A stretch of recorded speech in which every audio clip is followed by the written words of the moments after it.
Ternyata suratul Fatihah memiliki banyak nama.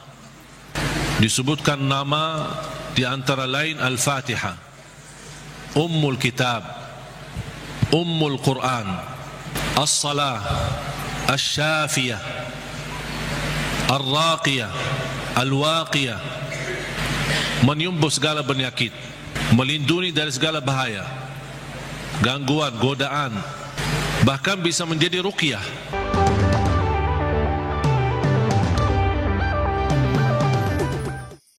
Bismillahirrahmanirrahim. Assalamualaikum warahmatullahi wabarakatuh. Alhamdulillahi rabbil alamin, wa ashhadu an la ilaha illallah wahdahu la syarika lahu waliyus salihin, wa ashhadu anna sayyidana wa nabiyyana Muhammadan abdullahi wa rasuluhu as-sadiqul amin. Allahumma salli wa sallim wa barik ala sayyidina Muhammad wa ala alihi wa sahbihi wa man tabi'ahum bi ihsanin ila yaumiddin. Allahumma allimna ma yanfa'una wa anfa'na bima 'allamtana wa zidna ilman wa tuqa. Para jemaah sekalian yang dimuliakan Allah Subhanahu wa taala, begitu luar biasa kemuliaan Al-Qur'an untuk kita. Kita terpilih menjadi umat Nabi Muhammad sallallahu alaihi wasallam, menjadi ummatul Quran. Quran yang abadi, Quran yang suci, dijamin tidak ada celah di dalamnya, tidak ada kesalahan, tidak ada kebatilan. Bahkan dalam lindungan Allah Subhanahu wa taala, dari bentuk makna, arti, isinya, tulisannya, alam halamannya, dan semua dilindungi oleh Allah Subhanahu wa taala. Sebagaimana janji Allah, inna nahnu nazzalna dzikra wa inna lahu lahafizun. Kami telah menurunkan Al-Quran dan kamilah yang menjaganya. Termasuk terjaga ahlul Quran. Bukan hanya Al-Quran sendiri yang terjaga, tetapi ahlul Quran pun dijaga oleh Allah Subhanahu wa taala. Bahkan salah satu lindungan Allah Subhanahu wa taala kepada kita melalui Al-Quran, akan dilindungi oleh Allah ahlul Quran dari siksa neraka Jahannam. Artinya, kalau ada seorang ahlul Quran tapi masih berlaku dosa maksiat, dan seandainya dihukum oleh Allah untuk masuk neraka sementara, untuk disucikan dan membersihkan dari dosa dan maksiat, neraka pun tidak akan mampu menghanguskan kulitnya dan tidak akan mampu membakar hatinya, karena isinya Al-Quran. Banyak kelebihan Al-Quran untuk kita. Surah yang paling agung di dalam Al-Quran suratul Fatihah. Ayat yang paling agung di dalam Al-Quran ayat Al-Kursi. Suratul Fatihah, kalau boleh saya artikan dialog sama Allah, berdialog dengan Allah. Setiap satu ayat kita baca, Allah jawab kita. Makanya disunnahkan kalau kita baca suratul Fatihah, jangan disambungkan ayatnya. Setiap ayat berhenti. Sebagaimana dijelaskan oleh Siti Aisyah radhiyallahu anha, karena Rasulullah SAW idza qara'a al-Fatihah kana yufassiruha tafsira. Ketika Rasulullah SAW membaca suratul Fatihah, seperti dia mentafsirkan suratul Fatihah. Saking pelan-pelan dan bertahap-tahap membaca ayat-ayatnya suratul Fatihah, menunjukkan beradab sama Allah Subhanahu wa taala, kehormatan, karena dia sedang berdialog dengan Allah melalui bacaan suratul Fatihah. Sebagaimana Rasulullah SAW bersabda di hadis yang diriwayatkan Imam Tirmizi, hadis itu hadis qudsi, qasamtu salata baini wa baina 'abdi nisfain. Aku telah membagikan salat antaraku dan hambaku, kata Allah, menjadi dua bagian. Dan yang dimaksud kata as-salat di hadis ini adalah suratul Fatihah. Ternyata suratul Fatihah memiliki banyak nama. Disebutkan nama di antara lain Al-Fatihah, Ummul Kitab, Ummul Quran, As-Salah, Asy-Syafiyah, Ar-Raqiyah, Al-Waqiyah, menyembuh segala penyakit, melindungi dari segala bahaya, gangguan, godaan, bahkan bisa menjadi ruqyah. Orang yang tidak fahami ruqyah dan sulit mencari orang yang meruqyahi, lebih baik kita ruqyah diri sendiri. Sering orang bertanya, saya tidak faham ayat-ayat ruqyah, cukup dengan suratul Fatihah. Suratul Fatihah sudah mewakili semua ayat-ayat untuk meruqyah diri sendiri, menjadi rutin dibaca. Boleh jadi wirid, setiap hari kita baca Al-Fatihah 10 kali, 20 kali, 100 kali, semampu kita. Jadi wirid, keberkahannya luar biasa. Boleh menjadi doa dalam air minum kita. Setiap mau minum air dalam botol atau gelas, kita baca Al-Fatihah, tiup di dalam air, kemudian minum. Itu menjadi obat. Biasakan anak-anak kita minum air yang sudah dibacakan dalamnya suratul Fatihah. Jangan menunggu kiai, ustaz, habib datang untuk membacakan Al-Fatihah dalam air. Kita sendiri belajar. Baca 3 kali boleh, 1 kali boleh, 7 kali boleh. Habis itu tiup dalam air, boleh 3 kali. Kemudian silahkan minum, kasih kepada anak-anak kita. Al-Fatihah sebagai obat menyembuhkan penyakit kita. Ada yang merasa gesak di hati, merasa stres kepalanya, boleh taruh tangan yang kanan di atas kepala dan baca Al-Fatihah. Di atas dada kita baca Al-Fatihah. Itu sungguh subhanallah. Al-Quran sebenarnya seluruh Al-Quran, seluruh isi Al-Quran itu obat. Qul huwa lilladzina amanu hudan wa shifa. Sungguh Al-Quran itu petunjuk dan obat, menyembuhkan penyakit bagi orang-orang yang beriman. Berarti Al-Quran menyembuh penyakit hanya berlaku bagi orang yang beriman. Yang tidak beriman tidak berlaku. Dan banyak hadis yang menunjukkan Al-Fatihah itu sebagai ruqyah.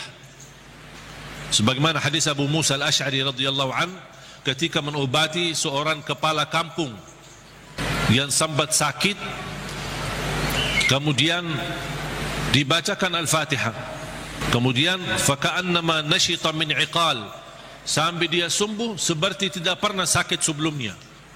Dan mereka mencerita ketika mereka pulang ke Madinah bertemu Rasulullah SAW, mereka mencerita apa yang terjadi bersama orang kampung.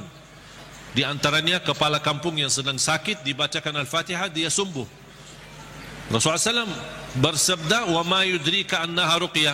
Dari mana wahai Abu Musa kamu tahu itu ruqyah? Itu menunjukkan Rasul setuju dengan perilaku Abu Musa Al-Ash'ari. Kembali kepada hadis yang diriwayatkan Imam Tirmizi, hadis yang qudsi, qasamtu salata baini wa baina abdi nisfain. Aku telah membagikan salat antaraku dan hambaku. Ini Allah yang sedang bicara di hadis qudsi itu. Berarti salah satu nama suratul Fatihah As-Salah namanya. Kenapa dinamakan As-Salah? Karena tidak sah salat kita tanpa suratul Fatihah. Qasamtu salata baini wa baina abdi nisfain. Aku telah membagikan salat itu antaraku dan hambaku 2 bagian. فإذا قرأ عبدي الحمد لله رب العالمين قال الله حمدني عبدي. Ketika hamba berkata Alhamdulillahi Rabbil Alamin, qala Allah, Allah jawab. Cuba bayangkan jemaah sekalian, setiap satu ayat dari suratul Fatihah kita baca, Allah jawab kita. Makanya layaknya adab yang sempurna, jangan sambungkan suratul Fatihah. Allah jawab, kita hayati jawaban Allah Subhanahu wa taala. Alhamdulillahi Rabbil Alamin, Allah menjawab, hambaku telah memujiku. Alhamdulillahi Rabbil Alamin. Qala Allah hamadani abdi, hambaku telah memujiku. Ar-Rahmanir Rahim, qala Allah majjadani abdi, hambaku telah mengagungkanku. Malik Yaumiddin, qala Allah athna alayya abdi, hambaku telah memuliakanku. Allah jawab setiap ayat. Iyyaka na'budu wa iyyaka nasta'in. Allah jawab, ini antaraku dan hambaku. Na'budu itu Allah, nasta'in kami memohon pertolongan kepada Allah. Berarti ada 2 bagian. Ini antaraku dan hambaku kata Allah. Ini ada bagian untukku, ada bagian untuk hambaku. Iyyaka na'budu wa iyyaka nasta'in. Dan terpilih kata nasta'in memang sangat pas. Kenapa tidak terpilih iyyaka na'budu wa iyyaka natawakkal? Iyyaka na'budu wa iyyaka nasbir. Iyyaka na'budu wa iyyaka nu'min. Kenapa terpilih kata nasta'in? Karena kita tidak mampu menyempurnakan ibadah sebagai hak Allah tanpa pertolongan dari Allah. Berarti cocok kata nasta'in. Imam Ibnul Qayyim membuat satu buku gara-gara kalimat ini, Iyyaka na'budu wa iyyaka nasta'in. Bukunya 2 jilid, lebih dari 400 halaman. Hanya membahas Iyyaka na'budu wa iyyaka nasta'in. Madarijus salikin fi manazili iyyaka na'budu wa iyyaka nasta'in. Sudah ada dalam bahasa Indonesia. Atau silahkan, kalau keberatan membeli bukunya mungkin mahal, bisa anda download di Google, Syekh Google. Buka nama bukunya Madarijus Salikin fi Manazili Iyyaka na'budu wa iyyaka nasta'in. Selain buku ini yang sangat bagus yang dimiliki oleh Imam Ibnul Qayyim, buku yang kedua adalah Zadul Ma'ad. Zadul Ma'ad.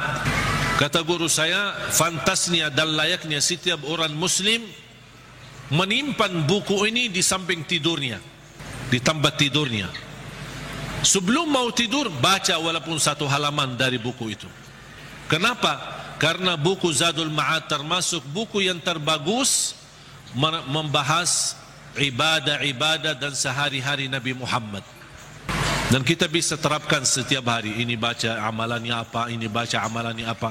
Gimana tidurnya Rasul, gimana ibadahnya Rasul, gimana zikirnya Rasul, gimana makanannya Rasul, gimana perginya dan jalannya Rasul. Itu semua dibahas dalam buku itu, Zadul Ma'ad. Silakan buka di Google juga. Banyak Syekh Google hebat itu, semua ada. Karya Imam Ibnul Qayyim. Kalau anda bisa beli 2 buku ini atau bisa download di internet, itu sangat bagus. Sudah ada dalam bahasa Indonesia. Iyyaka na'budu wa iyyaka nasta'in. Qala Allah, ini antaraku dan hambaku, dan apapun yang hambaku minta aku berikan. Coba gimana jawaban Allah? Iyyaka na'budu wa iyyaka nasta'in, ini antaraku dan hambaku. Apapun hambaku meminta aku berikan. Habis itu apa yang diminta oleh hamba? Minta apa? Ihdinas siratal mustaqim. Tetap Allah masih jawab, ini untuk hambaku. Ihdinas siratal mustaqim, siratal ladzina an'amta alaihim. Allah jawab, ini untuk hambaku. Ghairil maghdubi alaihim waladdallin, ini untuk hambaku. Artinya Allah kabulkan doanya, karena ini doa. Makanya kita tutupi amin. Apa arti amin? Allahumma stajib, ya Allah mohon diterima. Itu makna amin. Mohon ya Allah, terima permohonan kami. Allah menjawab, ini untuk hambaku. Artinya Allah jawab dan kabulkan doa kita. Makanya ketika kita baca Al-Fatihah, kita merasakan berdialog dengan Allah. Dan suratul Fatihah 2 macam doa ada di dalamnya. Ada 2 macam doa. Doa ibadah dan doa masalah. Bukan masalah ya, masalah. Doa ibadah dan doa masalah. Apa beda doa ibadah sama doa masalah? Ini ada 2 macam doa, dan dua-duanya ada di dalam suratul Fatihah. Doa ibadah yang isinya memuji Allah tanpa meminta. Doa ibadah memuji Allah tanpa meminta, tidak ada permintaan. Contoh, Alhamdulillahi Rabbil Alamin. Apa permintaannya? Tidak ada. Cuman artinya apa? Memuji Allah. Segala puji bagimu ya Allah. Dan tidak ada kata yang terindah daripada kata Alhamdu, karena Alhamdu sudah mewakili semua segala pujian.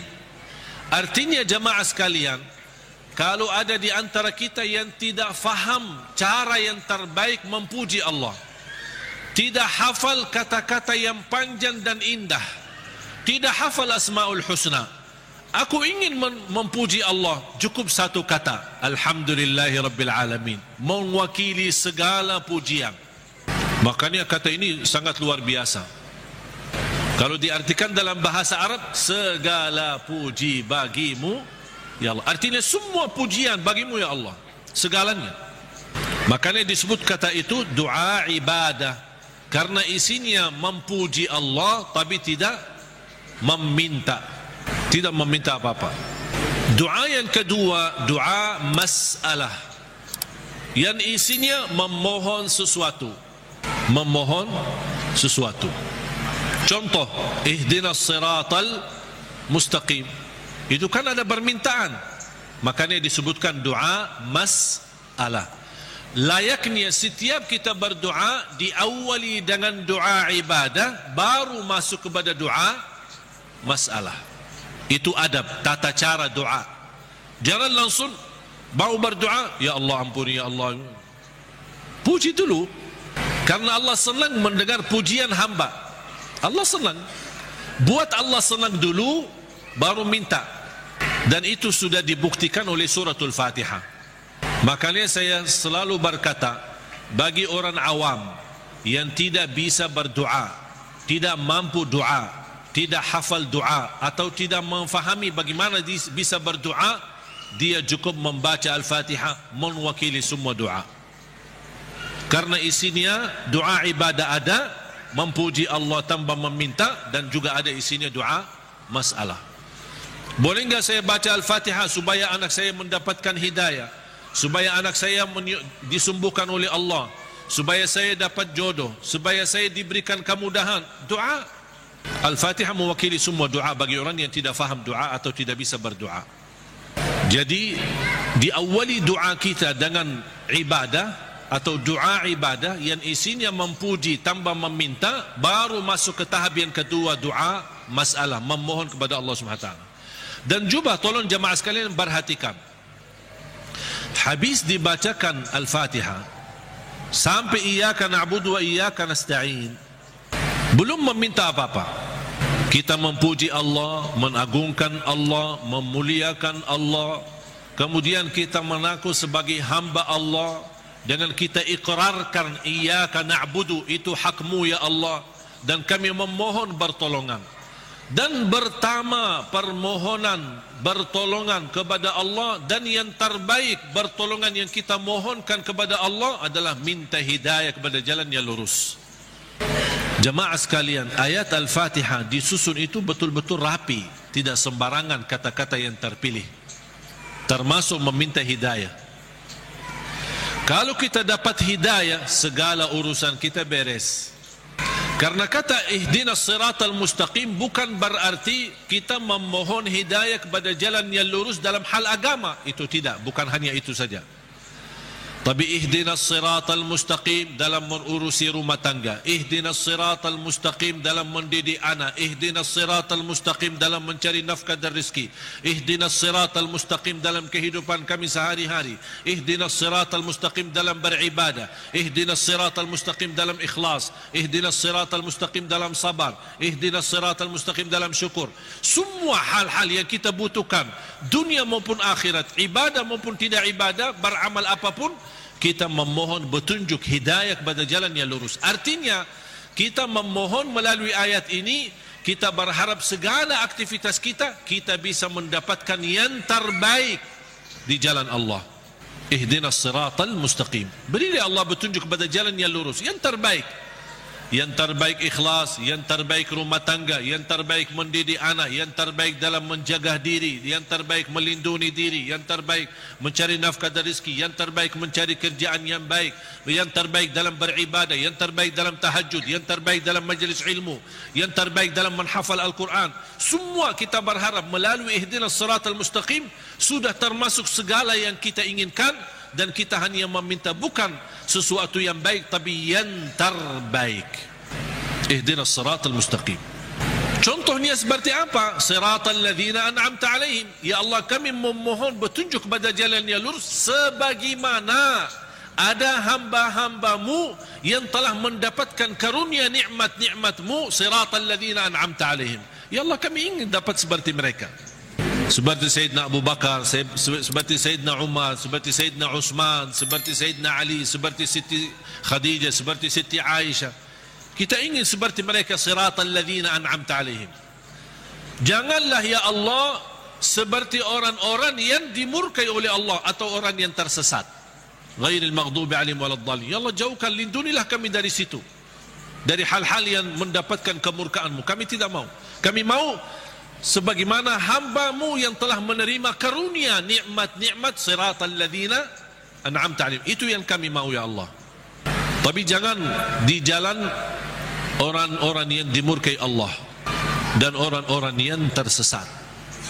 Apa beda al-maghdubi alaihim waladdallin? Bedanya apa? Orang yang dimurkai Allah sama orang yang tersesat. Orang yang dimurkai Allah yang memiliki kemampuan ilmu tapi tidak menggunakan ilmu untuk mendekatkan diri kepada Allah. Sombong. Mereka berilmu, tapi sayang sekali ilmu yang mereka dapatkan hanya ingin menunjukkan kelebihan diri, menunjukkan dirinya sebagai orang yang hebat, bukan untuk digunakan untuk mendekatkan diri kepada Allah. Dan ketua umum majlis ghairil maghdubi alaihim orang Yahudi.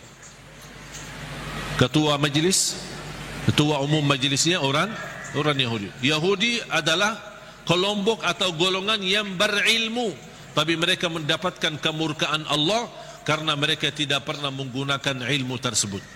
Justru kecerdasan mereka dengan kehebatan ilmu mereka, mereka menggunakan untuk mensusahkan umat.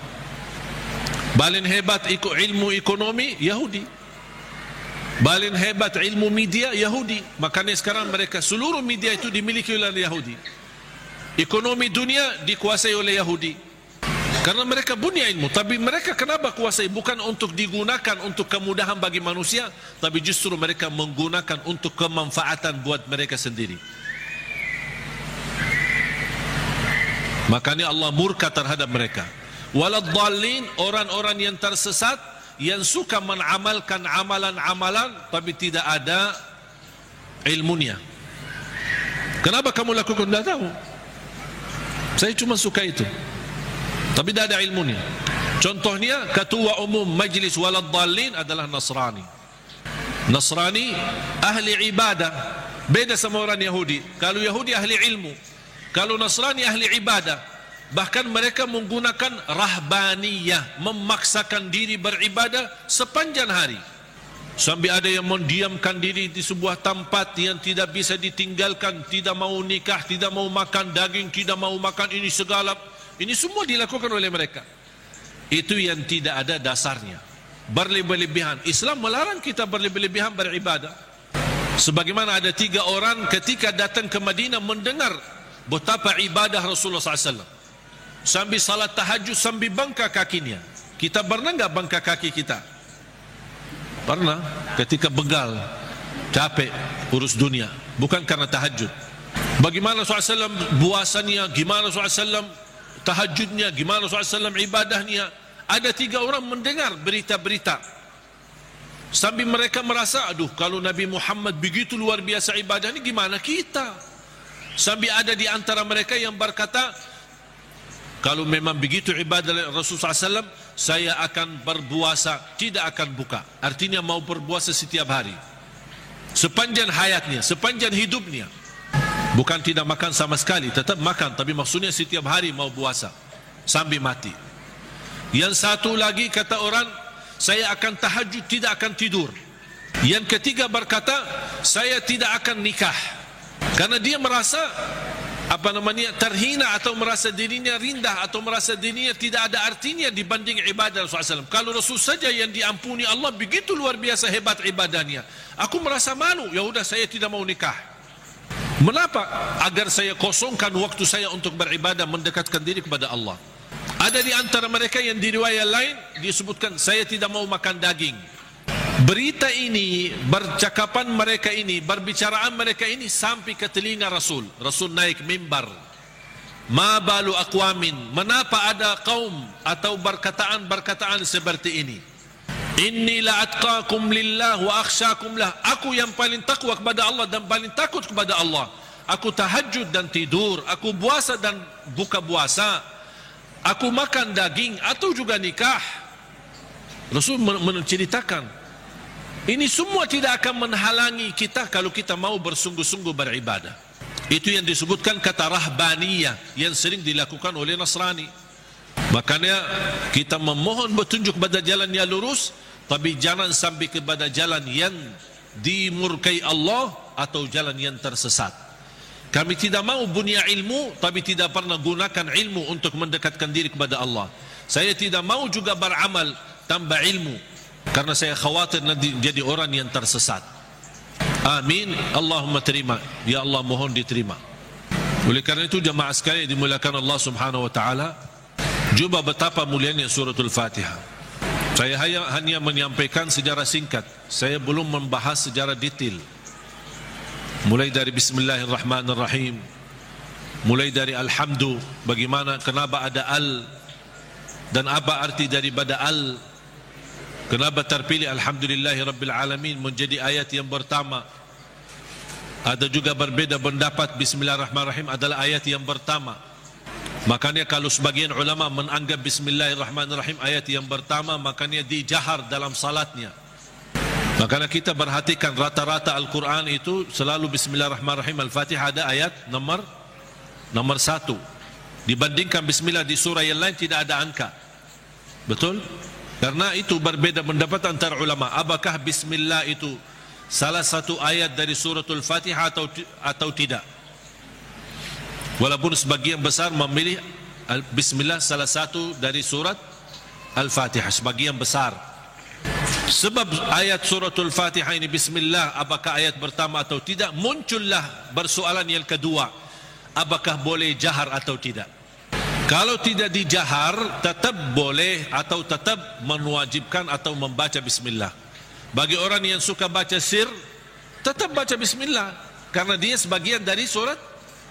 Jangan Allahu Akbar baca doa iftitah langsung Alhamdulillahirrabbilalamin. Mana Bismillahnya? Tetap dibacakan walaupun sir, tidak dijahar. Menurut saya bagi soal jahar atau sir tidak masalah. Keras suara atau tidak keras suara tidak masalah. Bagi saya tidak masalah. Dan saya selalu sesuaikan. Masjid yang suka keraskan suara dengan Bismillah, saya suka tanya kalau diminta jadi imam. Kalau jahar Bismillah, saya jahar. Kalau disirkan tidak dikeraskan, saya tidak keraskan. Kunut subuh, kalau dia masih baki kunut subuh dan saya diminta jadi imam, saya baki kunut subuh. Kalau masih tidak baki kunut subuh, saya tidak baki kunut subuh. Saya tidak suka maksa. Saya tidak mau kunut subuh. Kalau saya jadi imam, saya tidak mau kunut subuh. Kenapa? Bid'ah, sesat semua. Gampang. Alhamdulillah, hal berbedaan tidak masalah. Yang saya paling suka masjid netral. Ketika saya masuk masjid, saya suka tanya ketika diminta jadi imam, karena mereka berharap mudah-mudahan ini. Padahal saya suka mundur, saya tidak mau jadi imam karena pensiun jadi imam. Tapi kadang-kadang jamaah mengharapkan, barangkali niatnya mengharap berkahnya, mengharap apalah gitu. Akhirnya saya harus turuti permintaan mereka. Tapi saya suka tanya, jahar Bismillah atau tidak, qunut subuh atau tidak, habis salat zikir atau tidak, doa atau tidak, bisa disesuaikan. Karena ini semua hal berbeda pendapat. Saya suka masjid netral. Ketika saya tanya, bebas.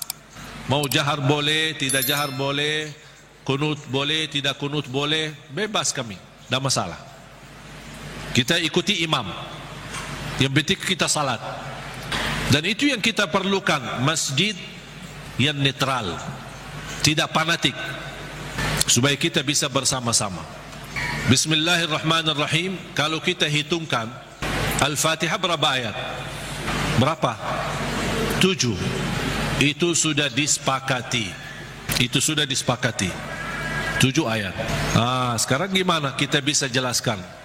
Kalau Bismillah sebagian dari suratul Fatihah, gimana kalau kita hitungkan ayatnya? Ayo kita mari sama-sama hitung. Bismillahirrahmanirrahim 1, Alhamdulillahirrabbilalamin 2, Ar-Rahmanirrahim 3, Maliki Yawmiddin 4, Iyyaka na'budu wa iyyaka nasta'in 5. Ihdinas siratal mustaqim 6. Berarti tinggal berapa? Satu ayat. Siratal ladzina an'amta alaihim ghairil maghdubi alaihim waladdallin. 1. Berarti jadi berapa? 7. Bagi ulama yang pendapat bismillah tidak sebagian dari suratul Fatihah, tidak dihitung sebagian dari ayat suratul Fatihah, berarti ayo coba kita hitung. Kalau dikeluarkan bismillah, mari kita hitung ayat pertama apa? Alhamdulillahi Rabbil Alamin 1, terus Ar-Rahman Ar-Rahim 2, terus 3, 4, 5.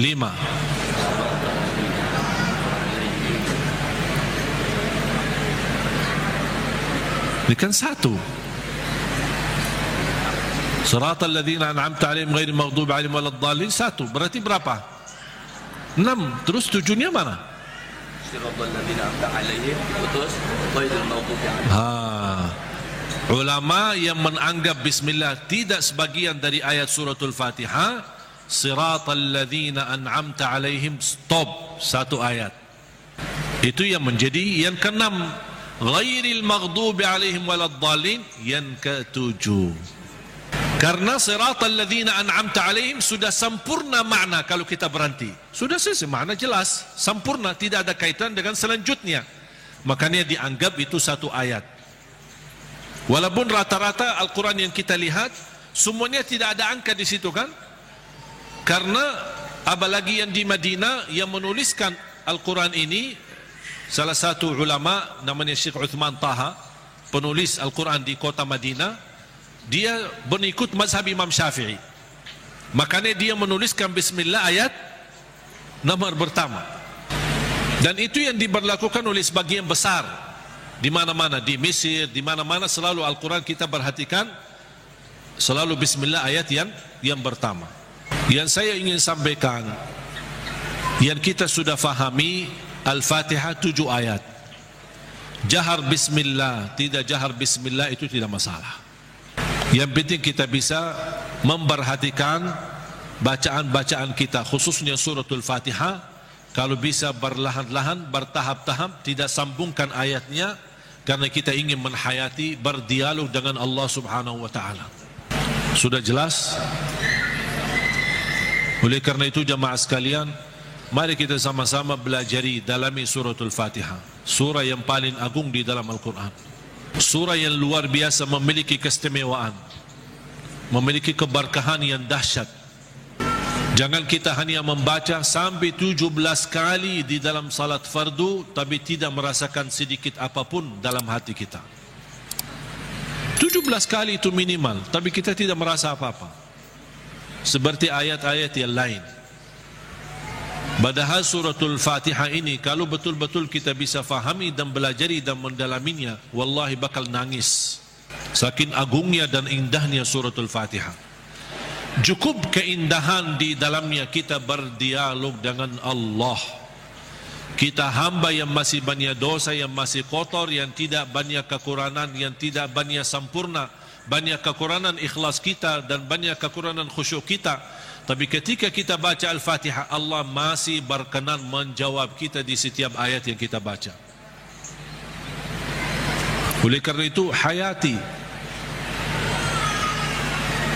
Bismillahirrahmanirrahim dengan artinya dan maknanya yang segitu dalam. Alhamdulillahi Rabbil Alamin, segala puji bagimu ya Allah. Dan Allah menjawab kita, hambaku telah mempujiku. Makanya saya senang ketika baca Al-Fatihah, apalagi kalau lagi sendirian, lebih menikmati. Ketika jadi imam memang terbatasi. Kalau kita ingin berlama-lama baca Al-Fatihah ketika jadi imam, orang takut nanti di belakang fikir kita lupa ayatnya. Alhamdulillahi Rabbil Alamin, Ar-Rahman Ar-Rahim. Kita kan lagi hayati, jadi bingung kan. Diam sebentar aja langsung dijawab. Saya ingin menhayati memberi kesempatan Allah menjawab saya agar saya bisa merasakan jawaban Allah. Ar-Rahmanir Rahim, Maliki Yawmiddin, Iyyaka na'budu wa iyyaka nasta'in, Ihdinas siratal mustaqim, صراط الذين أنعمت عليهم غير المغضوب عليهم ولا الضالين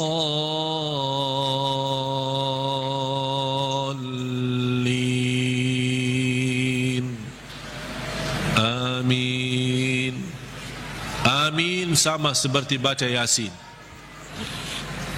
Gimana baca Yasin? Yasin. Gitu? Betul? Gimana? Yasin. Gimana baca Yasin? Yasin. Amin. Kita sering waladhdallin. Amin. Apalagi anak-anak. Amin. Yasin. Sebagaimana dijelaskan oleh Imam Ibnu Katsir rahimahullah dalam tafsirnya. Mudah-mudahan pertemuan ini kita kupas walaupun sedikit dari suratul Fatihah. Mudah-mudahan insyaallah menjadi bahan ilmu buat kita untuk ke depan kita bisa menghayati dan bisa dalam membaca suratul Fatihah di dalam salat maupun di luar salat, kita bisa merasa tersuntuh hati kita. Kalau Al-Fatihah ini bisa nyambung ke hati kita, itu subhanallah luar biasa.